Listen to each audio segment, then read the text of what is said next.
Evanđelja po Marku.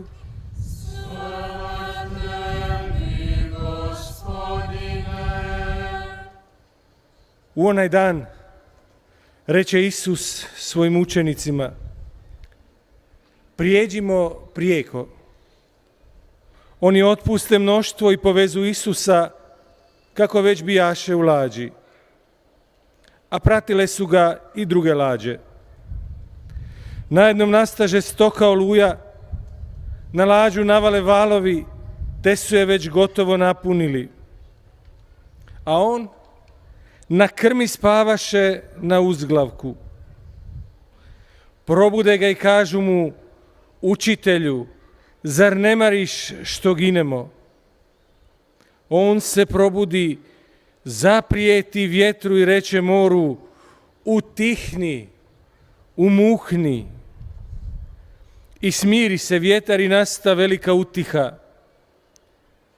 Tada im reče: što ste bojažljivi? Kako nemate vjere?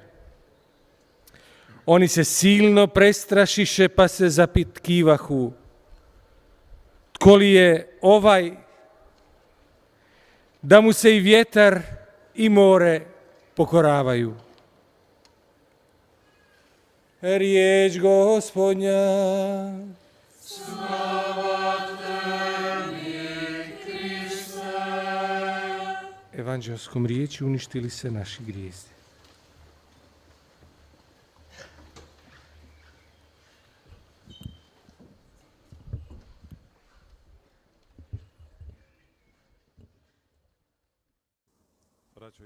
형제자매 여러분, Slušali smo čitanja Božje riječi 12. nedjelje kroz godinu. 오늘은 연중 제12주일 말씀과 복음을 들었습니다. 하느님의 말씀은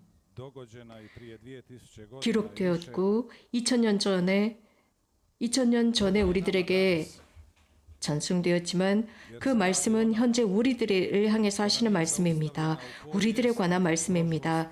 그 말씀은 2000년 전의 말씀이라고 해서 과거의 역사 속에 머물러 있지 않습니다. 하느님의 말씀은 생동력이 있기 때문이고 충만한 하느님의 성령을 지니셨기 때문에 절대로 옛 것이 될 수가 없습니다. 늘 활동하고 생동력을 지니고 있습니다.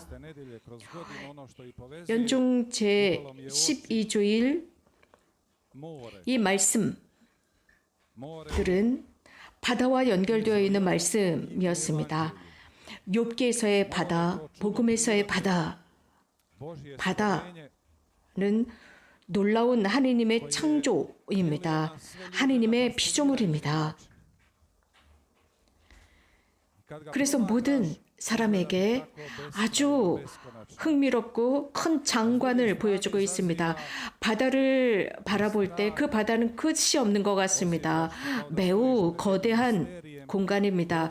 그러면서도 두려움을 느낍니다. 신비 앞에 서 있는 작은 인간의 모습, 특별히 거기에 해풍이 일거나 역풍이 일 때, 폭풍이 일 때의 모습 말입니다. 그렇기 때문에 그런 말이 있습니다. 바다를 찬미하라. 하지만 해변가에 서 있어라 라는 말이 있습니다. 누구든지 기도할 줄 모르는 사람은 바다로 나가라. 특히 생명의 위협에 처해 있는 사람은 바다로 나가서 즉 티베리아 호수에서 고통을 당하던 제자들을 묵상하라 라는 말이 있습니다. 오늘 욥기에서 의로운 사람이 고통당하는 모습을 보여주고 있습니다. 고통에 시달리는 모습을 보여주고 있습니다. 자신이 지닌 모든 소유를 잃었습니다. 자식들도 잃었고 자신의 보물도 잃은 상태입니다. 거기에 겹쳐서 이제 병까지 앓고 있습니다. 친구들도 아내도 모든 것을 잃은 그에게 그의 상태를 설명해주고 설득하려 합니다. 그러나 욥은 그들의 의견에 좌우되지 않습니다. 곧 욥은 공개적인 죄나 사적인 죄 때문에 이러한 상황에 빠졌다라고 하는 그들의 말에 좌우되지 않습니다. 이것은 당시의 공개적인 당시 이 사람들의 생각이었지만 현대도 이런 생각들을 하는 이들이 있습니다. 누군가가 고통이나 십자가나 어려운 상황에 처해 있거나 혹은 병든 아이가 태어나거나 혹은 장애가 출산이 되었을 때 혹은 가정의 누군가 부모가 중병을 앓고 있을 때 저주를 받았다라는 생각을 합니다. 혹은 태어날 때부터 죄를 지은 그 눈의 먼 상태로 태어난 사람을 보고 당시의 사람들은 물었습니다. 그의 부모의 죄냐 이 사람의 죄냐라고 물었을 때 예수님께서는 그 누구도 죄가 없다. 단지 하나님께서 영광을 받으시기 위해서 그가 시력을 잃었을 뿐이다 라고 했습니다. 장님이다 라고 하셨습니다. 욥은 자신의 친구들의 의견 그리고 아내의 의견, 당시 대중의 의견을 무시합니다. 그러면서 하나님의 신비, 그 바다의 신비 앞에 당당하게 섭니다. 성경의 전통에 의하면 바다는 힘입니다. 힘이지만 하나님을 정면 반대하는 힘입니다. 예를 들어서 홍해를 생각해 봅시다. 홍해 속에 이집트의 군사들이 빠져 죽습니다. 혹은 묵시록에서 등장하는 바다는 그 바다로부터 괴물이 등장합니다. 그래서 막 태어난 아이와 여인을 죽이려고 합니다. 그 여인은 성모님을 의미하고 있고 아기는 예수 그리스도를 의미합니다. 자연의 힘, 바다의 힘, 영적인 힘, 모든 자연의 힘.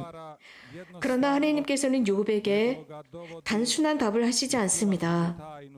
그에게 설명하십니다. 즉 존재의 신비를 설명해주고 계십니다.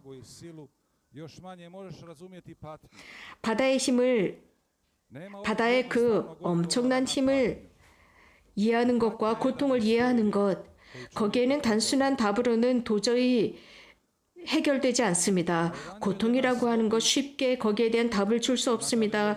건강하던 모든 것을 지니고 있었던 한 인간이 고통에 시달립니다. 자, 제자들은 예수님과 하루를 지냈습니다. 설교하고 사람들을 치유하시고 하루 일과가 아주 지친 하루였습니다. 그런 하루를 지낸 예수님께서 제자들과 함께 티베리아 호숫가로 가십니다. 그 지역은 이교도들의 지역이었습니다. 그리고 예수님께서는 배를 타신 뒤에 고물을 베개 삼아 주무셨습니다. 피곤하셨습니다. 잠드셨습니다. 갑자기 배가 흔들리기 시작합니다. 역풍에 휘말렸습니다. 그래서 배가 빠져들 듯 했습니다. 이 상황을 상상해 보십시오. 그 거센 돌풍에 배가 끌려 들어가고 있었습니다. 생명의 위협을 느낀 제자들 혼란스러웠겠죠. 무서웠을 것입니다. 공포에 질렸을 것입니다. 그런데 더 역설적인 것은 예수님께서 편안히 잠들고 있는 모습이었습니다. 우리가 고통스러울 때, 아주 힘들 때 옆에 있는 사람들은 편안합니다. 차분한 모습을 볼 때 우리는 괜히 저항감이 들지 않습니까? 그래서 그들도 우리들처럼 고통당하길 바라는 이런 이상한 마음이 들 때가 있습니다. 그런데 제자들은 혼란스럽고 무서운데 예수님은 편안히 잠자고 있습니다. 그러니까 제자들은 예수님을 깨웁니다. 가장 먼저 예수님을 깨워서 이렇게 말을 하고 있습니다. 아니 주님, 저희가 지금 죽게 되었는데 걱정도 하지 않습니까? 이것은 예수님의 사랑, 예수님의 마음의 그 사랑에 대한 그들의 믿지 못하는 불신이었습니다. 예수님은 늘 그들을 사랑하셨습니다. 착한 목자였습니다. 그래서 자신의 양을 위해서 목숨을 내놓는 목자의 모습이었습니다. 가장 어려운 상황 속에서 가장 어려운 상황 속에서도 타인들을 생각하는 예수님이셨습니다. 겟세마니에서의 예수님의 그 모습, 고통당하시는 모습이었습니다. 그런데 그런 예수님께 감히 저희가 죽게 되었는데 걱정도 하지 않으세요? 라고 합니다. 우리들에게 관심이 없으세요? 라고 합니다. 예수님께 이런 말씀을 드린 제자들. 고통 중에 있는 그들이 할 수 있는 말이었습니다. 그러자 예수님께서는 왜 겁을 내느냐? 여전히 믿음이 없느냐? 라고 말씀하십니다. 믿음이 없을 때의 결과는 두려움을 지니는 것입니다. 죄 중에 있는 사람은 두려움에 사로잡힙니다. 두려움 때문에 두려움을 지니게 됩니다. 과연 우리 중에 누가 두려움을 모르는 사람이 있겠습니까? 두려움이라는 경험은 모든 사람이 하고 있습니다. 예수님께서도 두려움, 올리브 동산에서 두려움을 느끼셨습니다. 형제자매 여러분, 우리도 그렇지 않을까 싶어요. 우리들이 이 삶을 살아가면서 배를 탄 여정이라고 생각합니다. 우리들의 개인의 배, 인생의 배 속에서 거센 돌풍에 시달립니다. 교회도 하나의 배라고 생각합니다. 이 세상 세파에 흔들리고 있습니다. 그러나 예수님의 약속이 있는 배입니다. 내가 너희와 함께 하겠다. 이 세상 끝날까지 함께 하겠다라고 말씀하셨습니다. 너희들을 절대 고아로 두지 않겠다라고 하셨습니다. 내가 너희와 함께 한다. 라고 하셨습니다. 하나님께서 우리들에게 약속해 주시는 유일한 약속이 바로 이것입니다. 예수님께서는 하지만 모든 돌풍과 역풍과 질병과 두려움 등등을 없애주겠다라고 약속하지 않으셨습니다. 단 내가 너희와 함께 이 세상 끝날까지 있겠다라고 하셨습니다. 예수님께서 우리에게 힘을 약속해 주십니다.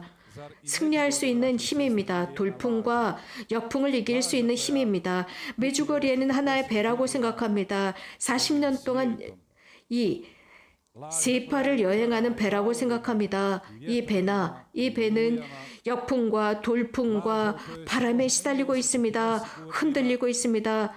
우리도 그 배 안에 있을 때 안전하지 않다고 느낍니다. 하지만 그 배는 혼자 여기저기 흘러다니고 돌풍에 부딪히며 침몰하는 것이 아닙니다.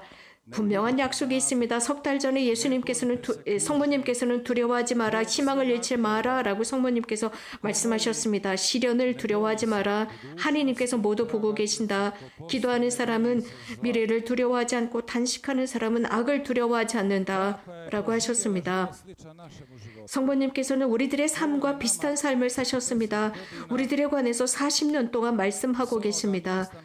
그곳 우리 모두가 도착하게 될 바로 그곳, 그 건너편, 세파의 건너편, 우리는 거기에 도착해야 합니다. 하지만 성모님께서는 우리가 겪고 있는 이러한 모든 것을 다 겪으신 분으로서 우리에게 말씀하고 계십니다. 하지만 성모님께서는 우리 대신 이 고통을 당하시고 우리들 대신 이 자리를 대신할 수는 없습니다. 단지 이 모든 것을 겪으신 어머니로서 모든 어머니가 그렇듯이 우리들을 격려하고 용기를 주고 기도하고 전구하고 계십니다. 자식들의 어려움, 고통당하는 자식들을 보면서 끊임없이 그 자식들 곁에서 충고하는 세상의 어머니와 같습니다. 탈선한 길을 걷는 그 자식들을 보면서 지치지 않고 함께 아파하면서 용서하고 사랑하면서 그 자식에게 끊임없이 좋아하는 어머니와 같습니다. 우리 모두는 이 지상의 어머니, 우리들의 생모로부터 이미 우리가 경험한 것들입니다. 하늘에 계신 우리들의 어머니 성모님께서는 40년 동안 이런 활동을 하고 계십니다. 이 40년 내내 성모님께서 하신 말씀은 은총의 시기라고 했습니다. 그것은 성모님이 함께 하시기 때문이며 성모님의 발현과 은총, 이 모든 것들은 우리가 잘나서가 아닙니다. 하나님께서 우리들에게 주시는 모든 선물은 우리가 잘나서가 아닙니다. 하나님의 선물은 하나님의 사랑의 활동의 결과입니다. 그분의 애정의 결과입니다. 이 은총의 시기라고 하셨는데, 지금이 은총의 시기라고 하셨는데, 이러한 은총은 이제 더 이상 없을 것이라는 의미입니다. 그럼에도 불구하고 하나님께서는 당신의 피조물을 끝까지 사랑하실 것입니다. 하나님께서는 절대로 당신의 약속을 배반치 않으실 것입니다. 곧 내가 너희와 함께 하겠다라는 말씀입니다. 복되신 동정 마리아의 삶을 보면서 교회는 이렇게 가르칩니다. 성모님은 신앙 속에서 성숙하셨다라고 했습니다. 우리가 들은 복음 말씀 은 신앙에 대한 가르침입니다. 성모님은 모든 것을 다 이해하거나 모든 것을 다 알고 계신 것은 아니었습니다. 하느님께 예라고 대답하셨을 때 당신의 집을 가브리엘 대천사와 마음을 여셨을 때 모든 것을 다 알고 계시지는 않았지만 예라고 대답하셨습니다. 인간적으로 볼 때 성모님은 많은 어려움을 겪으셨습니다. 예라는 대답의 결과였습니다. 하지만 하느님과 함께 겪는 고통이었습니다. 하느님과 함께 고통을 겪을 때 그 결과는 늘 축복의 열매를 가져다 줍니다. 하지만 우리는 그 축복의 열매를 기다릴 줄 알고 인내해야 합니다. 영성 생활 속에서 물론 이 자연의 섭리, 자연의 법칙 에게서도 그렇지만 농사를 짓고 있는 분들은 아실 것입니다. 씨를 뿌리고 나서 기다려야 합니다. 끈기가 있어야 합니다. 기다리지 못한다면 즉 내가 씨를 뿌렸다고 즉시 수확할 수 있는 것이 아닙니다. 씨도 미랄씨도 땅속에 떨어져서 죽고 싹이 돋아나고 열매를 맺는 것과 같습니다. 그 열매는 방앗간으로 가서 가루가 됩니다. 그리고 빵이 됩니다. 빵이 되기 위해서는 밀가루 반죽이 되어야 하고 또 활활 타오르는 오븐으로 들어가야 합니다. 그래야만 결국 빵이 됩니다. 우리들의 삶도 이렇지 않겠습니까? 그래서 우리도 이렇게 미랄로 수확이 되었다면 밀가루가 되기 위해서 방앗간으로 가야 하고 또 그 뜨거운 오븐으로 들어가야 합니다. 그래야만 빵이 됩니다. 그러기 위해서는 우리들의 의지를 하느님의 뜻에 드려야 합니다. 우리도 죽어야 합니다. 많은 경우 수없이 죽어야 합니다. 우리들의 모든 이기심과 우리들의 악습과 우리들의 버르장머리 없는 모든 것들이 죽고 또 죽어야 합니다. 복되신 동정 마리아께서는 예라고 하셨을 때, 즉 그 피앗을 하느님께 봉헌하셨을 때 그분의 마음에는 분명 두려움도 있었을 것이고 겁도 났을 것이고 의심도 질문도 있었을 것입니다. 성 요셉은 어떻게 행동하셨을까? 그러나 침묵 속에서 모든 이 신비를 마음에 간직하시면서 사셨습니다. 사람이 무능해졌을 때 비로소 하나님께서 개입하십니다. 그럴 때 요셉의 꿈에 하나님께서는 구체적으로 드러나셨습니다. 요셉, 사람을 위한 내 구원 계획을 위해서 나는 내가 필요하다. 요셉아, 마리아를 내 아내로 맞아들여라. 두려워하지 마라. 요셉은 힘들었습니다. 답을 찾고 있었습니다. 고민하고 있었습니다. 올해는 교황 프란치스코께서 성 요셉회로 선포하셨습니다. 즉, 성 요셉이야말로 남편과 아버지, 신랑의 모범입니다. 가정의 모범입니다. 가장의 모범입니다. 보호하는 가장의 모습입니다. 말로만 잔소리로만 가정을 보호하는 것이 아니라 자신의 삶으로 가정을 보호하는 모범입니다. 성모님께서도 삶을 살아가시면서 이러한 거센 돌풍, 인생의 배, 그분의 배를 건드리는 돌풍에 시달렸습니다. 예수님께서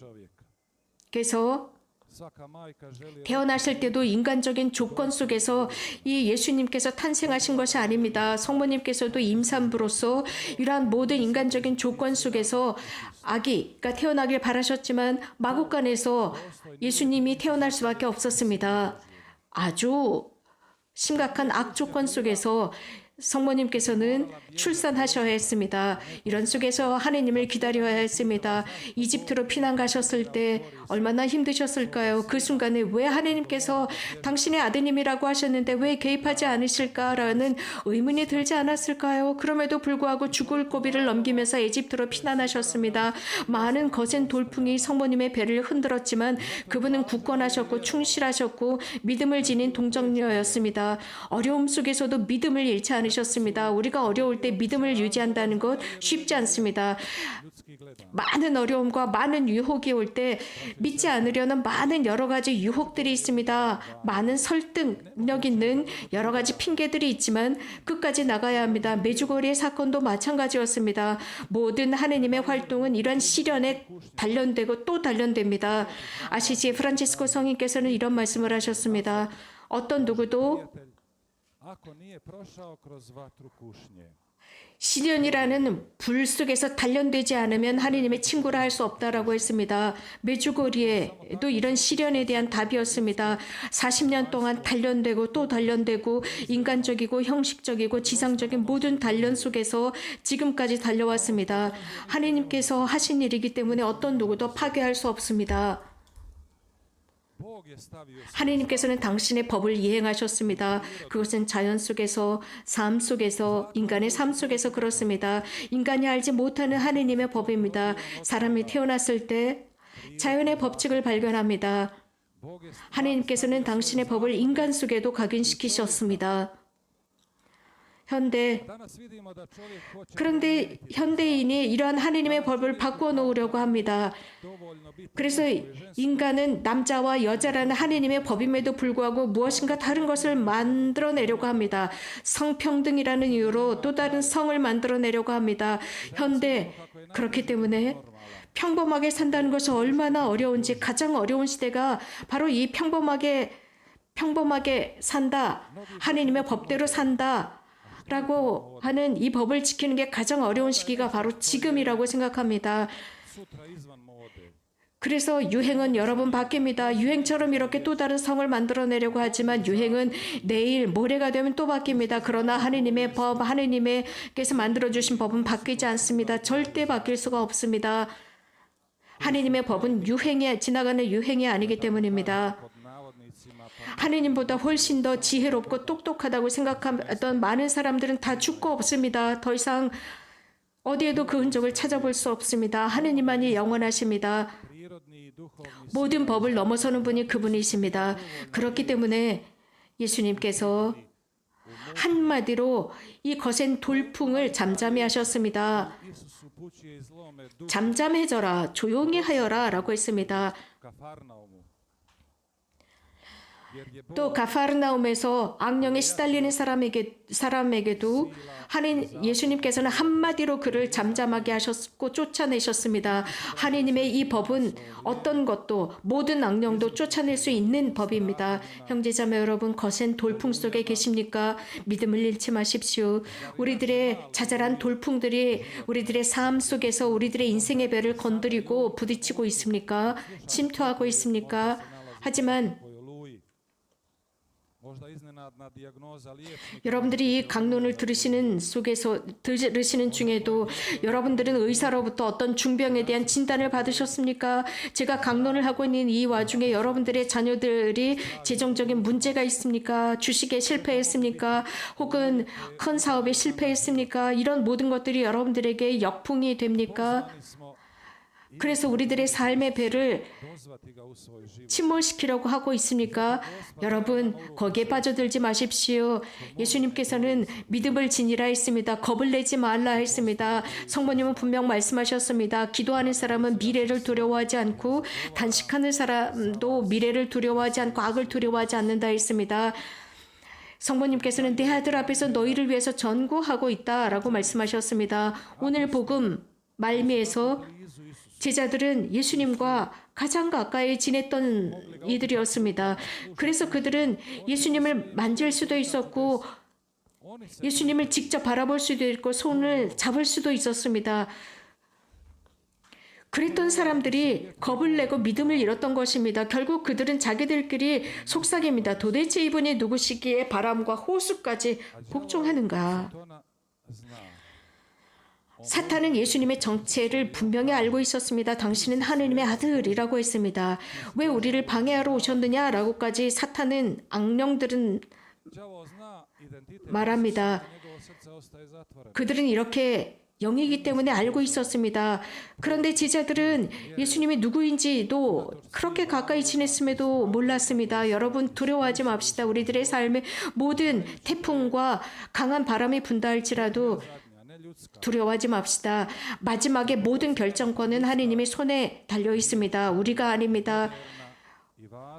우리가 모든 것을 지배하고 모든 것을 다 할 줄 안다 할지라도 마지막 지배권, 마지막 결정권은 하느님께 있습니다. 하느님의 말씀으로, 한 말씀으로 세상을 창조하셨습니다.